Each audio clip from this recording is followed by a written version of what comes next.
Yo les nouveaux, on se retrouve aujourd'hui pour la suite de nos vidéos sur les objets. Aujourd'hui, les objets AP. Puissance. Ta ta ta ta. À condition bien sûr que mon ordi arrête de me péter les couilles et que j'arrive à lancer le jeu et le record. Je pense qu'on va se retrouver d'ici 5 minutes, le temps que j'arrive à machiner le truc.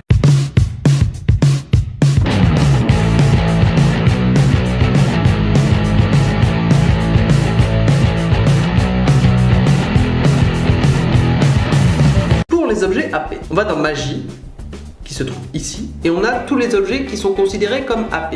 On va voir que c'est pas tout à fait le cas parce qu'il y a 2-3 exceptions. Dans AP, on voit qu'il y a de la réduction des délais, c'est ce que j'appelle de la CDR, Cooldown Reduction, du mana, parce que la plupart du temps, pour pas dire 99,9% du temps, les AP ont besoin de mana pour lancer leur sort. La régénération de mana, on va pas, voilà, c'est le même principe. Et la puissance, c'est pour ça qu'on appelle ça des AP, Ability Power.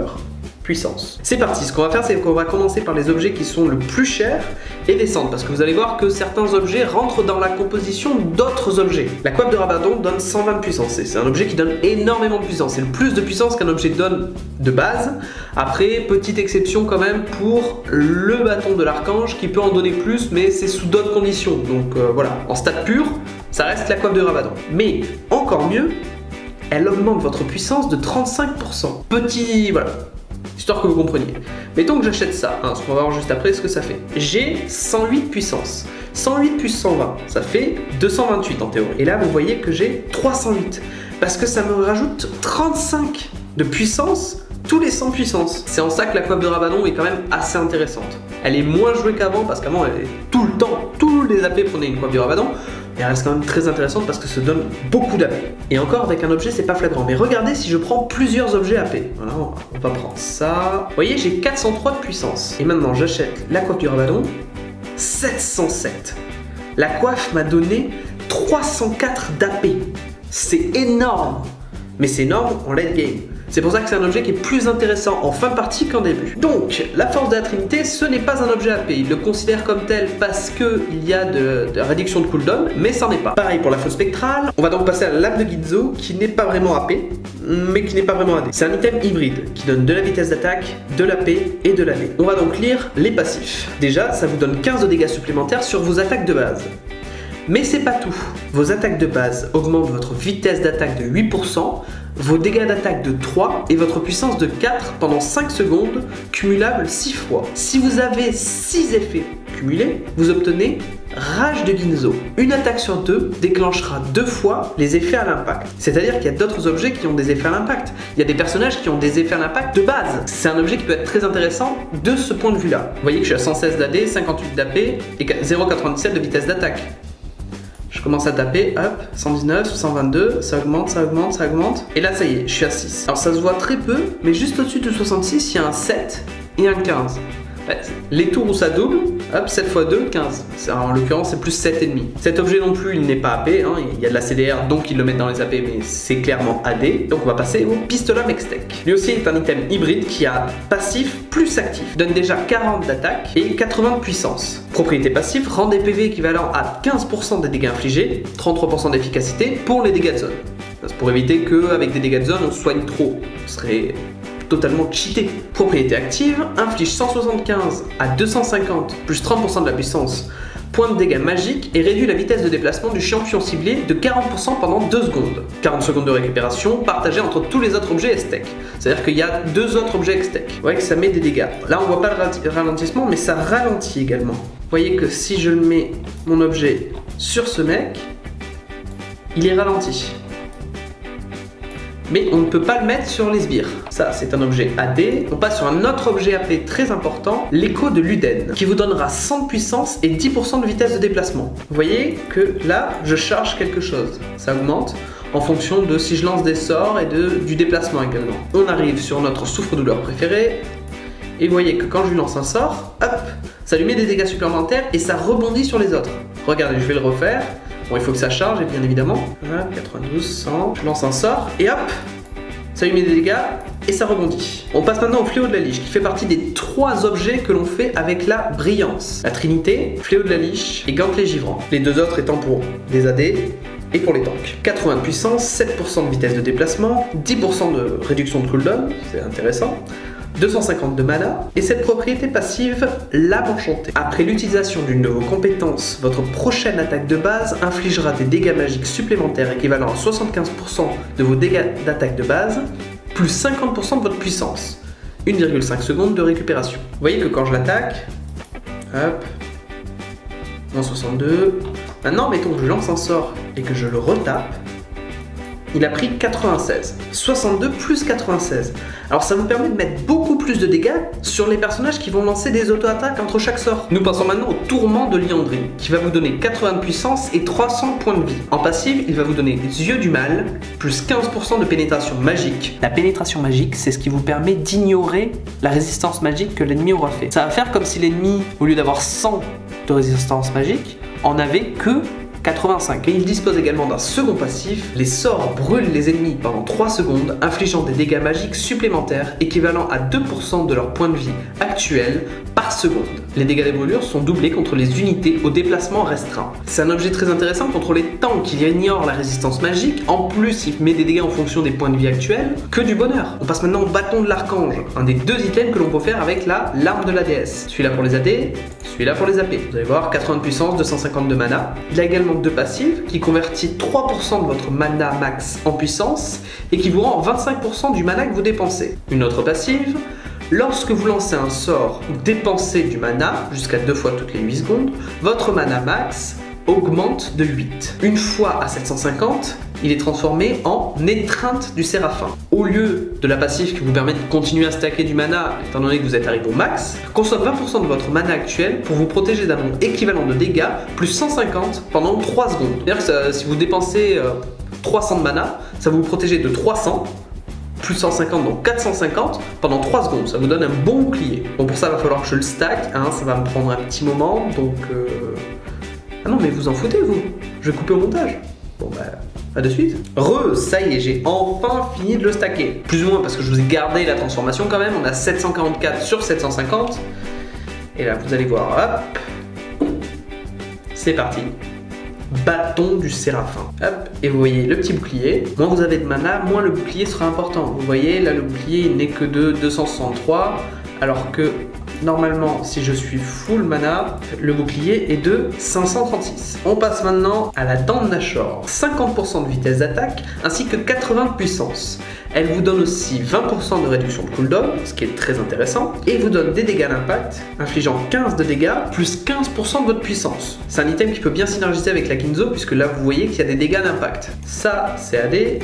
Ça, c'est un deuxième item Hextech, comme on a vu avec le pistolet Hextech. 300 points de vie, 400 de mana, 80 de puissance. Vous récupérez du mana équivalent à 15% des dégâts que vous infligez au champion. Dépenser du mana vous rend des PV équivalent à 20% du coût, jusqu'à 25 points de vie par sort lancé. Propriété active, tire des orbes de givre qui explosent, infligeant 100 à 200 de dégâts plus 35% de votre puissance en dégâts magiques à tous les ennemis touchés. 40 secondes de récupération. Les ennemis touchés sont également ralentis de 65% et ce ralentissement diminue en 0,5 secondes. Notre très cher ami... Ah non, ne me tue pas. Voyez que il est ralenti. On passe maintenant au Morello... Bon, on l'appelle le Morello, mais c'est le Morellonomicon. 400 de mana, 100 de puissance, propriété passive 20% de CDR. Propriété passive inflige des dégâts magiques à un champion ennemi qui a moins de 35% de ses points de vie, lui inflige hémorragie pendant 8 secondes. Hémorragie qui réduit de 40% la régénération des points de vie et des soins. Troisième passif, tuer des champions ou effectuer des assistances vous rend 20% de votre mana max. Donc c'est un objet clairement qui est très intéressant pour avoir du mana. On passe maintenant au Sablier de Zonia. 70 de puissance, 45 d'armure, 10% de réduction de cooldown, votre champion devient invulnérable et impossible à cibler pendant 2,5 secondes. Mais il ne peut pas se déplacer, attaquer, utiliser des sorts ou des objets pendant ce temps. Bouh, j'essaie de faire des choses et tout, mais bon, je sens que je suis dans la merde. Hop, il ne me fait plus rien. Et je peux m'en aller. Alors ça, c'est pas AP, ça, c'est pas AP, ça, c'est pas AP, ça, c'est AP. 60 de puissance, 60 de résistance magique, 10% de réduction de cooldown, les champions ennemis proches subissent des dégâts magiques augmentés de 10%. Ça augmente vos dégâts magiques sur tout le monde et ça permet à votre équipe d'en profiter aussi. C'est-à-dire que si vous avez 3 champions qui mettent des dégâts magiques dans votre équipe, il y en a un qui prend ça et tous les ennemis proches de ce champion prendront 10% de dégâts magiques supplémentaires. Ça peut être intéressant quand il y a plusieurs AP. Ça vous permet aussi de vous prémunir contre d'autres AP puisque ça vous donne de la puissance d'un côté, mais aussi de la résistance magique. Bâton du vide, objet AP donnant 80 puissance et 35% de pénétration magique. On a vu tout à l'heure que la pénétration magique servait à contrer la résistance magique. Les sorts et les compétences infligeant des dégâts réduisent la vitesse de déplacement de l'ennemi de 20% pendant une seconde. Vous voyez que, hop, quand je lui saute dessus maintenant, il est ralenti. On passe au dernier objet Hextech, la proto-ceinture Hextech 01. 300 points de vie, 60 puissance, 10% de réduction de cooldown. Vous vous projetez en avant et vous tirez une nova d'orbe de feu, 75 à 150 plus 25% de puissance de dégâts magiques, 40 secondes de récupération, partagée entre tous les objets Hextech, encore une fois. Les champions et les monstres touchés par plusieurs orbes de feu ne subissent que 10% des dégâts par orbe supplémentaire, parce que sinon on serait cheaté. Mais ça vous permet d'avoir un dash et c'est ça qui est important. Sur certains champions, c'est très fort d'avoir ne serait-ce qu'un petit dash comme ça, vu qu'ils n'en ont pas de base. Et vous voyez que le cooldown est partagé entre ces deux objets, parce que c'est deux objets Hextech. C'est un objet AP, un AP support, donc on va en parler quand même. 60 de puissance, 10% de réduction de cooldown, 50% de régénération de mana, plus 10% de l'efficacité des soins et boucliers. Bon, c'est très intéressant pour les personnages qui ont des soins et des boucliers. Voilà. Pour ça que c'est plus orienté support. Plus 8% de vitesse de déplacement. Les soins et les boucliers que vous lancez sur un autre champion allié augmentent sa vitesse d'attaque de 20% à 35% et permet à ses attaques de drainer 20 à 35 PV à l'impact pendant 6 secondes. En gros, à chaque auto-attaque, il va voler 20 à 35% de points de vie.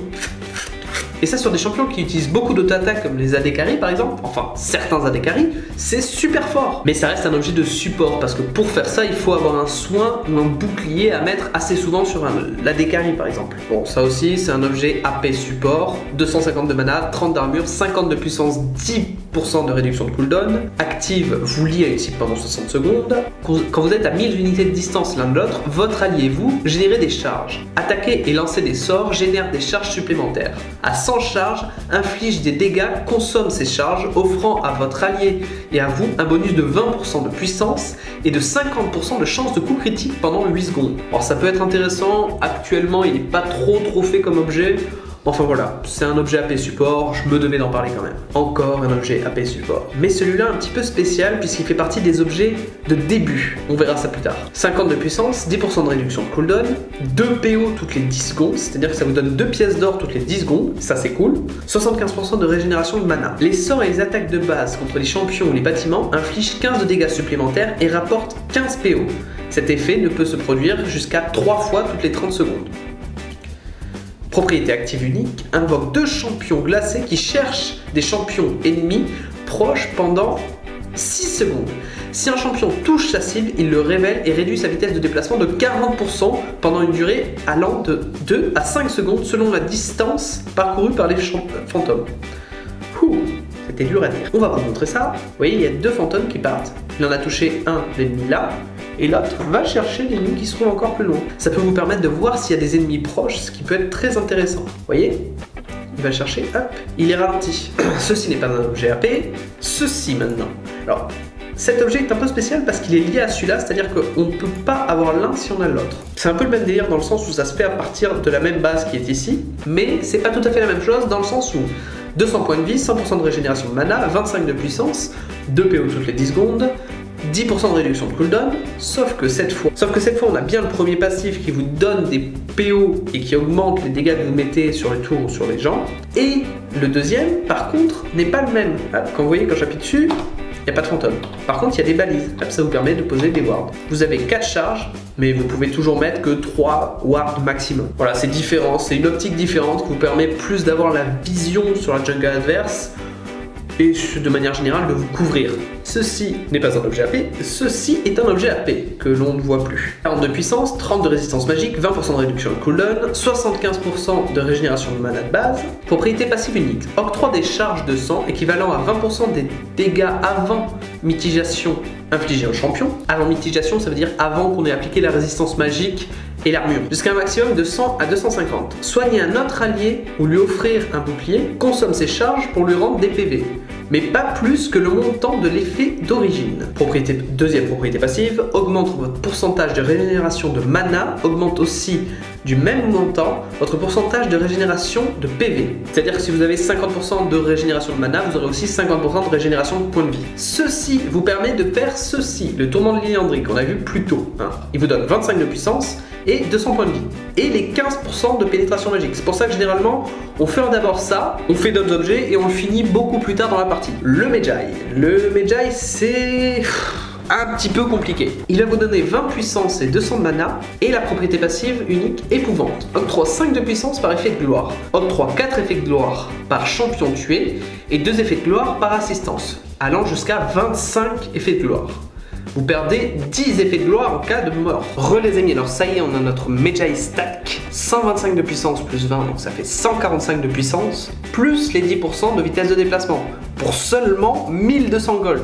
C'est un objet trop bien, à condition de pouvoir le stack. On arrive donc sur des objets qui servent à la confection des autres. La baguette trop grosse, qui vous donne 60 de puissance, et qui vous permet de craft les objets qu'on voit au-dessus. Le protège-roi du savant, 30 d'armure, 20 de puissance. Tuer une unité ennemie confère 0,5 d'armure et de puissance, ce bonus est cumulable 30 fois. Ici, on a un objet qui nous permet de craft les objets qui sont au-dessus, qui vous donne 225 de points de vie, 300 de mana, et qui vous permet de récupérer de la mana en fonction des dégâts que vous infligez, mais aussi qui fait qu'en dépensant du mana, vous récupérez 20% du coût en points de vie, jusqu'à 15 points de vie max. L'objet de base Hextech, le revolver Hextech, qui vous donne 40 de puissance et qui vous permet d'infliger des dégâts supplémentaires avec une auto-attaque, là aussi 40 secondes de récupération comme tous les objets Hextech. La brillance qui augmente les dégâts que vous allez infliger avec vos auto-attaques après avoir lancé un sort, 100% de vos auto-attaques de base pour être exact. Le chapitre perdu qui va vous donner 25 de puissance et 300 de mana, quand vous gagnez un niveau vous rend 20% de votre mana max en 3 secondes. Le codex méphétique qui va vous donner 30 de puissance et 10% de réduction de cooldown. Feu follet 30 de puissance et 5% de vitesse de déplacement. L'objet support qui vous permet de craft au-dessus, 15 de puissance, de PO, 75% de régénération de mana. Le même principe. Les sorts et les auto-attaques de base contre les champions ou les bâtiments infligent 15 de dégâts supplémentaires et rapportent 15 de PO en plus. Cet effet peut se produire jusqu'à 3 fois toutes les 30 secondes. Tuer un sbire désactive cette propriété passive pendant 2 secondes. C'est-à-dire que si vous tuez un sbire, étant donné que c'est un objet de support, pendant 12 secondes, vous ne pourrez plus utiliser cette propriété passive. Baguette explosive, 40 de puissance. Idole interdite, 50% de régénération du base de mana, plus 10% de réduction de cooldown, plus 8% de l'efficacité de vos soins et de vos boucliers. Gemme exaltante, 200 points de vie, 10% de réduction cooldown. Calice d'harmonie, 30 de résistance magique et 50% de régénération du mana de base. Propriété passive harmonie, comme on avait plus tôt, qui augmente votre régénération de mana et votre régénération de points de vie en même temps. L'alarme de la déesse qui se stack du même principe que le bâton de l'archange qu'on a vu tout à l'heure. Cependant, il se stack moins vite. Seulement 4 de mana quand vous avez lancé un sort ou vous dépensez du mana. On commence généralement par la larme de la déesse pour commencer à la stacker et on enchaîne ensuite par l'objet qu'on veut, le bâton de l'archange ou la mana mue. L'élixir de sorcellerie qui est une potion un peu spéciale qu'on prend généralement en fin de partie qui va vous donner 50 de puissance et 15 de régénération du mana toutes les 5 secondes. Mais aussi infliger des dégâts à un champion ou une turelle inflige 25 points de dégâts bruts supplémentaires. Cet effet a un délai de récupération de 5 secondes contre les champions, mais aucun délai de récupération contre les tourelles. C'est un objet qu'on utilise plutôt à la fin quand on est full stuff, qu'on n'a rien à acheter. On prend ça, ça nous rajoute un petit bonus sympathique. Le tome d'amplification qui va vous donner 20 puissance, qui vous permet de faire plein d'objets, enfin quasiment tous les objets d'AP du jeu. Non, j'exagère, mais à peine. La note de rang qui va vous donner 60 points de vie, 15 de puissance et 50% de régénération de mana de base. Et en plus, va vous donner 4 de mana à chaque fois que vous tuez un petit sbire. C'est très intéressant, c'est l'objet qu'on prend généralement en début de partie pour tous les AP qui ont besoin de mana. L'objet AP support de base, 5 de puissance, 2 PO toutes les 10 secondes, 25 de régénération de mana de base. Et le même principe, sauf que là ça vous donne que 8 PO et 10 dégâts. Dans l'idée c'est la même chose que ce qu'on a vu tout à l'heure. Le saut noir qui vous permet de faire le Medjay qui se stack de la même façon en fonction des gens que vous tuez. 15 de puissance plus 25% de points de vie rendus par les potions, 100 de mana. Et nous octroie 3 de puissance par effet de gloire, bla bla bla bla. Je vous ai déjà expliqué le système d'effet de gloire. Le cristal de saphir qui vous donne 250 de mana. Et le charpellerie qui vous donne 25 régénération du mana de base. Bon, je sais que ça peut paraître bourrage de crâne, c'est un peu... c'est lourd, mais au moins vous avez eu l'occasion de voir chaque objet. Et c'est intéressant dans le sens où, regardez, par exemple ici, Dans les objets conseillés, on va prendre le stuff conseillé, hop, on va prendre tout ça, on a fait le stuff conseillé. Mais maintenant, imaginons qu'il y ait trop de résistance magique en face. On va plutôt vendre cet objet par exemple, ou celui-là, et on va faire, comme on a vu, ceci, qui vous permet de contrer un petit peu la résistance magique. Et ça vous permet à vous, avec ces données-là, de réfléchir à comment vous équiper face à l'ennemi. Vous inquiétez pas, vous n'avez pas tout retenu aujourd'hui, j'en suis conscient, mais avec le temps ça va venir. C'est un épisode lourd aujourd'hui. Mais au moins, on n'est plus vraiment des noobs là. Hein, on commence. Au moins sur les AP, on commence à... Enfin bon, au pire, on s'en moque. À mardi prochain.